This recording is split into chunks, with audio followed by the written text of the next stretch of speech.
Will you eat a vaccinated chicken? And do you even care if a chicken is vaccinated or not?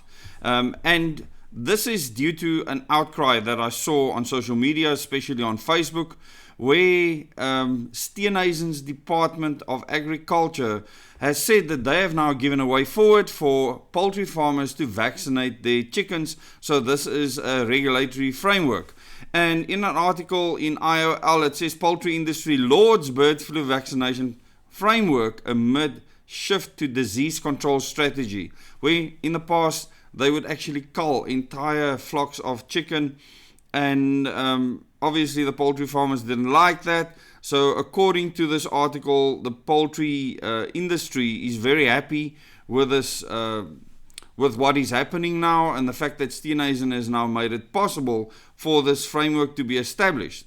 However, the outcry against vaccination of poultry has been massive based on what I could see in the comments, and I find that fascinating, and I would like you to tell me in the comments how you feel. But there's a couple of things that I want to highlight here.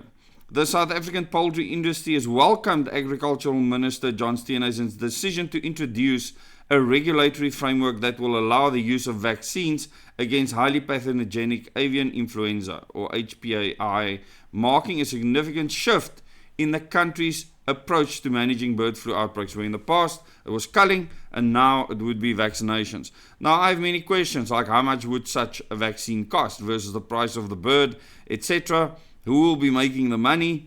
How will this be regulated? And that is still all to be seen. The move represents a departure from a long-standing policy that relied primarily on the mass culling of infected and exposed birds to contain the disease. And I ask myself, when all these birds are contained in enclosures, how on earth do they pick up this disease? This doesn't make sense to me, and there's people that might be able to explain that to me better. However, it happens, and these birds need to be culled. Industry stakeholders have argued that the approach has imposed several financial costs on the producers, disrupted poultry and egg supplies, and contributed to higher food prices for consumers. Obviously, the hens that are in batteries laying eggs are also affected by this, and it's affected the consumer market with regards to pricing as well as supply.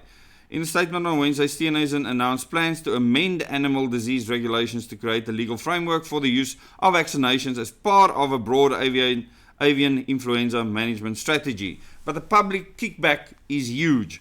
Under the new framework, and this is important, poultry producers will be permitted to implement vaccination programs subject to regulatory oversight. This is normally when the problem comes in, because how does government provide oversight to anything at this stage, and compliance with enhanced disease monitoring requirements? And this is the kicker. Farmers will be required to combine vaccination with strict biosecurity protocols, surveillance programs, and testing measures designed to prevent the spread of the virus and ensure early detection of outbreaks. So once again, monitoring, tracking and tracing. The decision follows a formal objection lodged by the South African Poultry Association under the Animal Diseases Act. So they asked for this intervention. Steenhuisen said he had reviewed the recommendations of a Section 23 investigation committee and accepted its findings in support of a more balanced and sustainable approach. So I don't think people should attack Steenhuisen with regards to this. He just seems to be the animal in the mix in decision making, and he said our poultry farmers need direct support, and we are changing policy to give them a legal mechanism to protect their livelihoods, Steenhuisen said. And now people are going to ask, are my free-range chickens going to be injected? Those that will pay more for a free-range chicken. And the other thing is people claiming that free-range chickens don't get sick from the avian flu. Why is that? Good questions. I don't know if this is a fact. I haven't studied it enough. However, these claims and uncertainties, and people saying, is it the mRNA vaccine? What kind of vaccine is it? Who will be selling it? Who's benefiting from it? These things we still need to find out.